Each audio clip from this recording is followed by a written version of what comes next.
Hi there, and welcome to this short vodcast looking at the consequences of the Hungarian Uprising of 1956. This is the second part to the first one, which looked at causes and key events. So let's get started. And for the students in my classes, I've got a worksheet with this image here, which you are going to use. Going to split it in half. One half is to look at the American reaction, one half is to look at the Soviet reaction.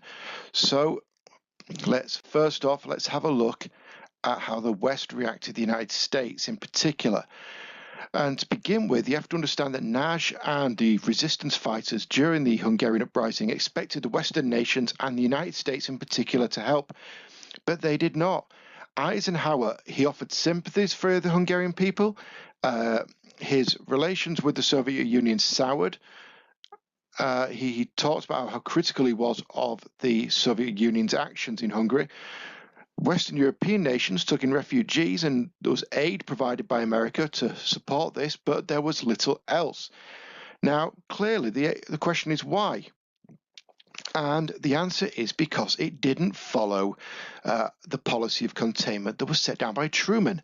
Truman, in 1947, he talked about containing communism, which meant stopping the spread of communism into Western Europe. But that didn't mean intervening in areas the Soviets were already in control of. And it was critical, you have to understand this, that the United States did not want to start World War III over Hungary. It wasn't like the Soviets were being aggressive towards areas that were democratic, areas with American influence. This was a Soviet satellite state. And however critical the Americans could be, they were not willing to start World War III over this.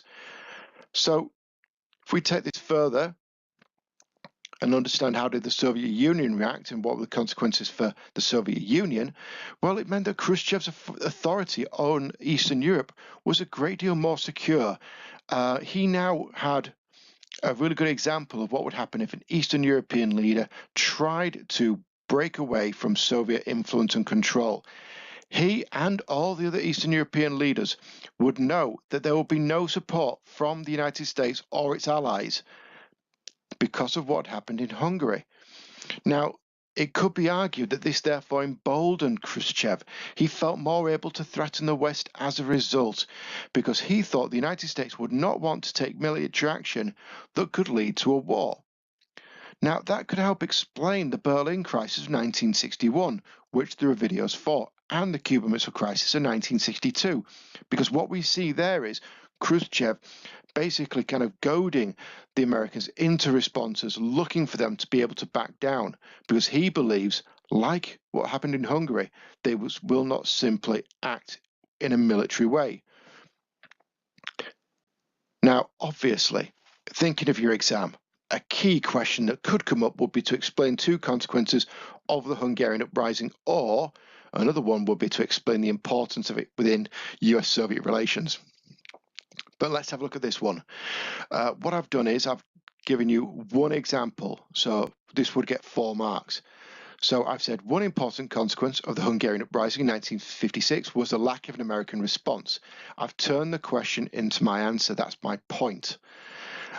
Now, I've then backed it with evidence. I'm not going to talk about the uprising. I'm going to talk about the consequences of it. So I've said that President Eisenhower didn't want to intervene in the uprising and did little other than show sympathy towards Hungarians and criticism of the Soviet actions.